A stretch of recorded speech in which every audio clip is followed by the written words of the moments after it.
All right, good morning, everyone. Thank you all for being here. Good morning. Good morning. Okay, so before we get started, I just wanted to get to know each of you. So if we can go around and you can tell me your name, your age, and what you do, that would be great. So Teresa, let's go ahead and get started with you. Okay, I am 50 years old. I'm a social worker, and I hope that we can resolve our issues as a family today. Great. All right. I'm John. I'm 60 years old. I'm a fourth grade teacher, and I hope that family therapy can help us. Great, thank you. David, how about you go next? I'm 22 years old. I don't have a job right now. I'm here to meet the requirements of my rehab. All right, thank you for being here. And Michelle, how about for you? I'm 17. I don't work, but I go to community college, and I want therapy to teach my parents and my brother that my brother has a drug problem. Okay, thank you. Before beginning the rest of the session, the therapist needs to gauge the family's understanding of substance abuse. This will help the therapist in determining what information needs to be provided to the family in order to better assist David. All right, thank you everyone for sharing. So to begin, I'd like to get an idea of what substance abuse means to each of you. So, Michelle? When people do drugs, Okay, so can you be a little bit more specific, Michelle? I don't think I understand your question. So you said when people do drugs, what does that look like to you? People doing illegal drugs? Okay, and John, what about for you? I would have to agree with Michelle. Is there anything about Michelle's definition that you'd like to add? No, not really. Okay, David, how about for you? Substance abuse is when people are addicted to the drug.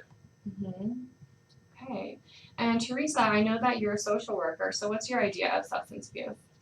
Substance abuse is the overuse or dependence on a substance. The substance can be either alcohol or drugs. The type of drug can range from legal to illegal.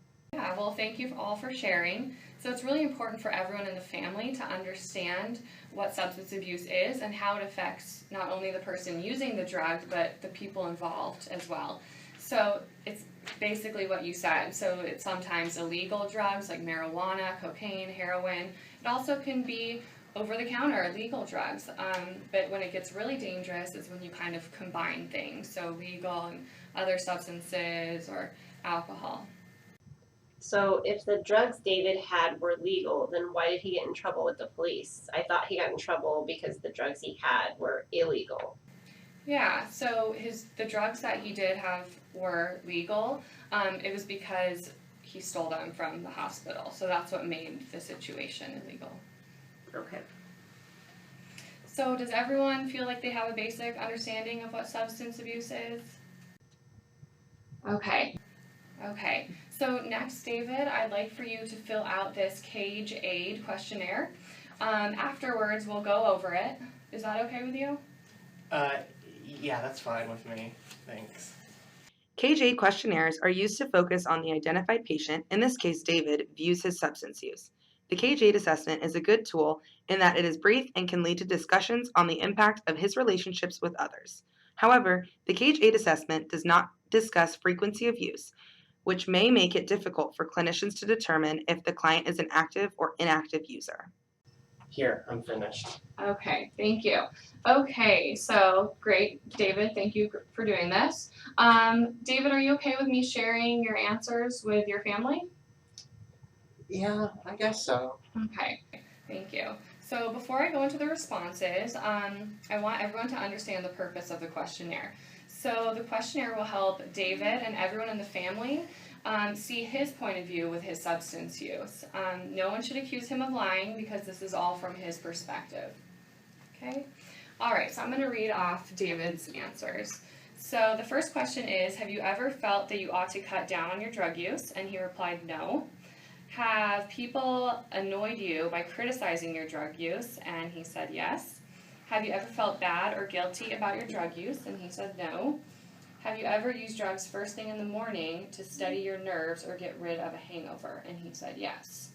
So now that you've heard his answers, I'm going to ask John, how do you feel about them? Well, it makes me sad that David needs drugs to function in the morning. Mm-hmm. Yeah. I'm worried that David believes he doesn't need to cut down on his drug use. What about for you, Michelle? I mean, I'm pissed off. Like, I don't understand how he doesn't feel bad about using. Look where we are because of this mess. Don't lash out, Michelle. It's not polite. It's all right, Teresa. Michelle, you should be able to feel comfortable sharing how you're feeling in this space. Good, because honestly, I'm tired of sugarcoating this. It's a problem. If it wasn't a problem, David, we wouldn't even be in this mess. It sounds like you care a lot about your brother, Michelle. Of course I do. I mean, why wouldn't I care a lot about him? But, I mean, I just don't understand why he doesn't think that this is a big deal. You honestly don't think I know this is bad? Why in the world do you think I even showed up? Because you have to. If you didn't show up, you'd probably go to jail. All right, so we can all agree that this is a really difficult time for everyone, right? Right. Okay, so to give everyone an understanding of what David's going through, I'm going to read the diagnostic criteria for opioid use disorder. Is that okay? The therapist then proceeded to go over the DSM criteria for opioid use disorder. So David, now that we've kind of heard the diagnostic criteria, can you relate to any of the things that I listed? I met the one that I craved it, and my social and recreational activities have been reduced because I was using and I needed to use more to feel high. Okay, well, thank you for sharing that. So for next time, I would like each of you to read these brochures that I'm going to hand you. They're from the Substance Abuse and Mental Health Service Administration. David, your brochure is going to be a little bit different from your family members. It's going to kind of talk about your recovery and that process. And for the rest of you, it's going to look a little bit different, more informational about substance abuse and how you can support your family member. So thank you all for coming, and I'll see you next week. Thank you. Thank you. This is the 5th therapy session with the Tucker family. David, the son, has been in rehab for the past 5 weeks and relapsed earlier this week. Michelle, the daughter, is furious and doesn't believe her brother is committed to treatment. Teresa, the mother, and John, the father, offered to pay for David to change treatment facilities as they believe his relapse is due to the ineffectiveness of the current treatment facility. All right, good afternoon. Thank you all for being here today. Michelle, it looks like you're pretty upset. Can you tell me what's going on? Yeah, I'm pissed. David is in rehab to work on his drug problem. He's using drugs. That doesn't make any sense to me. So it sounds like you're pretty upset by your brother's relapse. Yeah, I mean, he's not taking it seriously. The only reason we're in this mess is because he committed a felony. And now mom and dad are just ignoring the fact that this is a huge problem and he's turned our lives upside down. It's like no one cares. So what gives you the impression that he isn't taking it seriously? Well, he's still using drugs. That seems like a problem. Michelle, you're being too hard on him.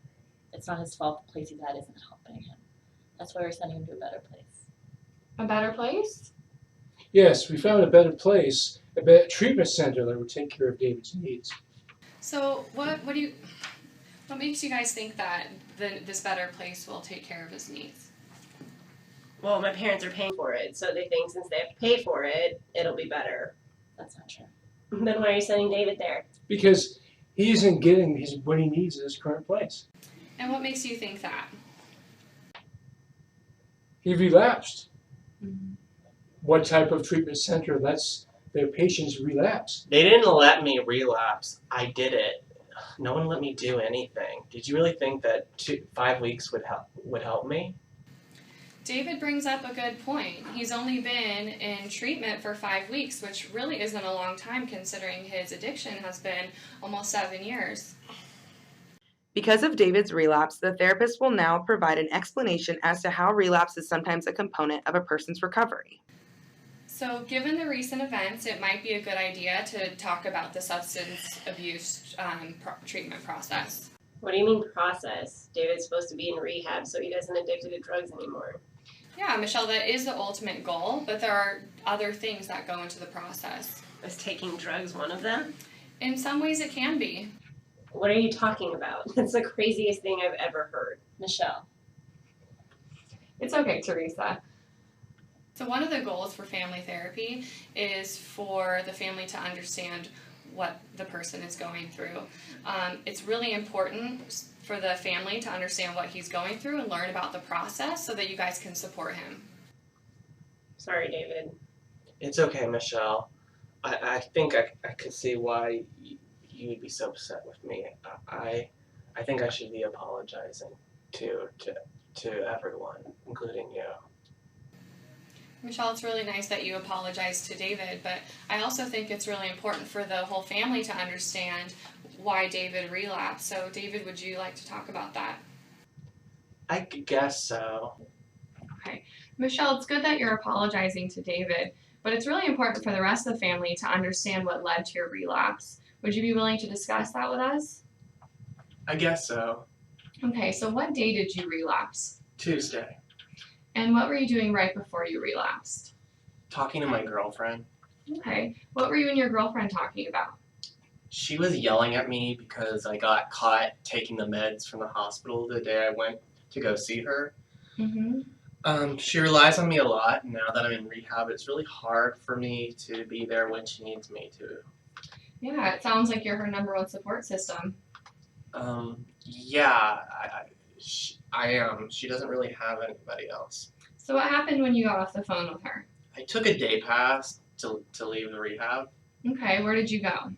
I went to meet up with a friend, and we got high. So why did you feel the need to get high? I felt really depressed after talking with my girlfriend. I felt like I failed her. I know I failed my family. If I fail my girlfriend and my family, I didn't really see a problem with me using again. I already screwed up, so what was the point? I felt like crap before I used, so I figured using would make me feel better. When I get high, everything around me goes away temporarily, but once my high wore off, I felt worse than I did before I got high. The rehab is really high expectations about being sober, and after talking with my girlfriend, I just didn't feel like I could live up to those expectations. Okay, so what are you thinking, what would help you meet those expectations? Support, I guess.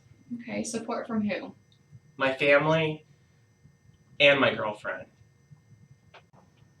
Yeah, so support is really key in this process with your family, your friends. It's also important for your family to understand your relapse. Do you want to work through treatment? I do. I just messed up. I'm not perfect. No one's saying you to be perfect, David. We just want what's best for you. Do you want to stay here or go to a new place? It's your choice. I want to stay here. I like my counselor, and I made some friends here. Great, now you have more friends to do drugs with. Michelle, is that how you feel about your brother being in treatment? I mean, I just don't understand how everyone's okay with him doing drugs while he's supposed to be here to get better. It just doesn't make any sense to me. Yeah. Well, I think it's really common for people who are going through this to feel a lot of pressure. And sometimes it's really hard to cope with that pressure. With all these people having all these expectations, which is what I was hearing you say earlier, it can feel really overwhelming.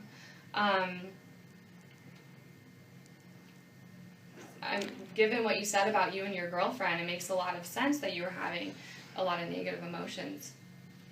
But what's really important is that we talk about a relapse prevention plan. A relapse prevention plan? Any plans to keep David from relapsing? Yeah, exactly. So it's a worksheet so that when David finds himself in similar situations like he did with his girlfriend, he'll have other ways to cope. So he'll have places he can go or things that he can do. Does that make sense? I guess so. Okay. So it's important that when you're filling out the worksheet, you're honest with your responses. So the more honest you are, the more effective it will be. Well, I don't understand because this worksheet seems to focus a lot on when David was using. So how's that helpful?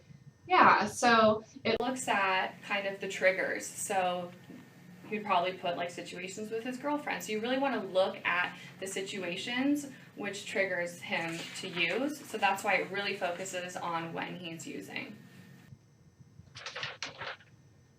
That's a good thing. Yeah. I agree. The therapist will now discuss Al-Anon and Alateen with the family. She will explain the resource and how it may benefit the family. Before we leave today, I want to talk to you guys about Al-Anon and Alateen meetings. Al-Anon is a mutual support group for peers to share their experiences with their loved ones who are using substances. The group is not run by a professional and it doesn't cost anything.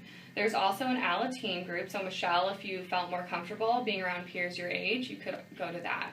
I also recommend that you guys go to different meetings so that you don't feel uncomfortable sharing how you're really feeling. Does that sound like something you guys would be interested in doing? Yeah. Yeah. Are those groups confidential, like AA? I believe they are, but that's definitely something that I would ask when you get there. While David is coping with his substance abuse, all of you guys are coping as well. So it's really important that you guys get the help that you need and so that you can better support each other as a family. So I want to thank you guys all for coming, and I'll see you next week. See ya.